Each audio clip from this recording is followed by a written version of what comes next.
तर एउटा सम्बन्ध छ त्यो हजुरले बनाउन पाउनुहुन्छ, त्यो हो मित्रता, साथी।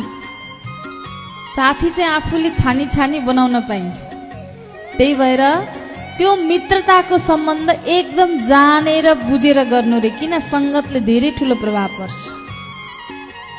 संगतले एकदमै प्रभाव पार्छ कि त्यसले हाम्रो विचारमा, खानपानमा, रहनसहनमा, संस्कारमा, अनुशासनमा धेरै कुरामा फरक पारिदिन्छ। त्यही भएर कमसे कम हाम्रो जीवनमा केही राम्रो ल्याउनु छ, गर्नु छ भने संगत राम्रो गर्नुपर्छ। हजुरहरू यहाँ पनि संगत गर्न आउनु भएको हो। कस्तो संगत? सत्संग। सत्संग सुन्न आउनु भएको, कथा त सत्य यानी सत्यको संगत गर्न आउनु भयो। यहाँ सत्यको चर्चा हुन्छ।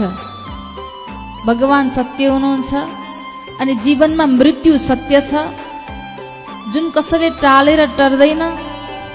यही सत्यताको बीचमा, यही सत्यताको बिन्दुमा पुग्ने बेलासम्म कस्तो प्रकारको कर्म गर्न पर्छ त्यो यहाँ सिकाउनुहुन्छ भगवानले आफ्नो लीलाको माध्यमले।